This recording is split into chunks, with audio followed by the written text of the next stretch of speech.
Hello, Bookbellas and fellas. Today I'm going to be discussing the end of the year book tag for 2018. I can't even believe it. Like, this year went so fast. I feel like I blinked and then suddenly it was almost 2019. Have any of you guys felt like this year has gone by so freaking fast? Wow. We're just going to go ahead and get into the questions that are asked for this book tag. Question number 1. Are there any books you started this year that you still need to finish?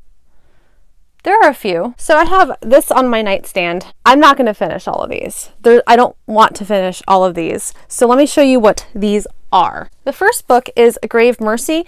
This is about assassin nuns. I'm over halfway done with this. I'm continuing to read it. And the premise for it sounds really freaking awesome. I don't know how I feel about the rest of it. I'm hoping this ends a lot stronger than pretty much the entire pacing of the book. I like it enough not to DNF it, but I don't know that I like it enough.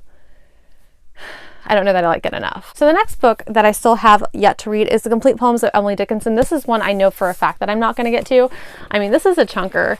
I am not going to put that kind of pressure on myself. And besides, poetry is to be read at leisure, I feel like, because if you read too much of it at one time, I personally don't absorb it the way that I want to. I feel like for me personally, I really want to absorb the whole poem. And sometimes it takes me a little bit to really examine the words and the thought processes. And so yeah, I still have a lot of this left to read, but I'm not in any rush to finish it. This is actually my reread.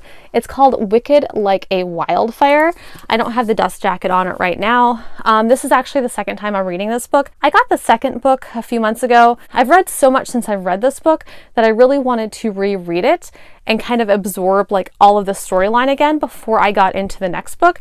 I'd really like to try to get this read before the end of the year. I don't know how that's going to fly, but we will see. I really loved this the first time I read it. It's about these two sisters that have a gleam, which gives them the ability to manipulate beauty. And so this is a very whimsical and very descriptive and very beautiful imagery that's described is just amazing. And I loved this the first time. It also had a very fairy tale type feel to it as well, which I really appreciated. Unfortunately, I've heard a few mixed reviews about the second one, but that's not going to deter me from going ahead and finishing this one up and reading the second one, because I still really want to know what happened because I love this book so much. The other book that I started this year is Catwoman Soul Stealer by Sarah J. Maas. I got a little ways into this.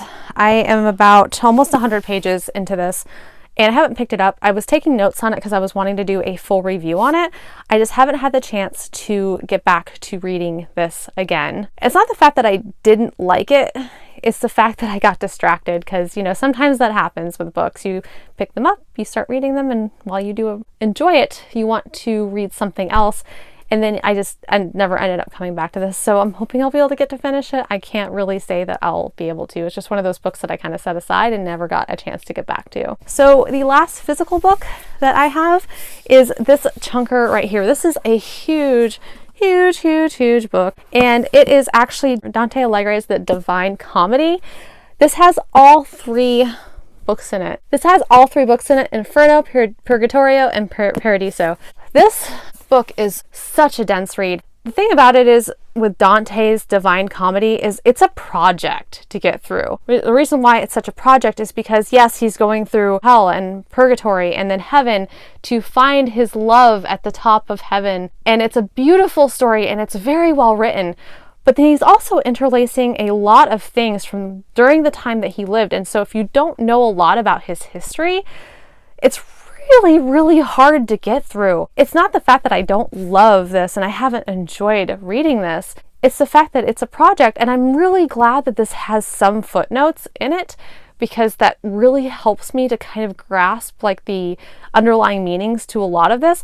But a lot of the stuff that he was talking about was very coded. I'm really hoping to get to this again. I really have to be in the right state of mind to read this because this takes a lot out of me to get through because it is so freaking dense. Question number 2, is there a new release you're still waiting for? Yes, I'm still waiting for Everless, and that's coming out December 31st. It could not be any more last minute than that. I read Evermore last year and I really loved it. It had to do with time and blood. Basically, like your payment would be your blood, and they take the iron out of your blood. It becomes a kind of coin that people can consume in order to gain more life, and that becomes the currency. I love the storyline for it. It was really, really, really interesting.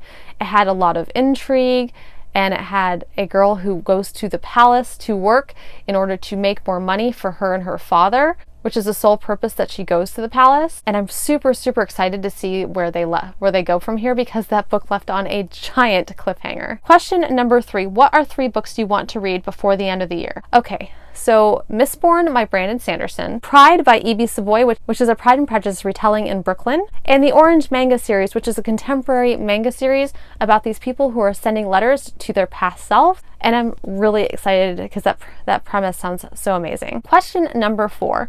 Is there a book you think could still shock you and become your favorite book of the year? Yeah, Mistborn, but I don't think it would be a shock. Other than that, I don't really think that anything is going to shock me as far as becoming my favorite book of the year, because I had a few favorites this year that would really have to be ridiculous in order for me to actually say that something else could top them. Question number 5. Have you already started making plans for 2019? I have.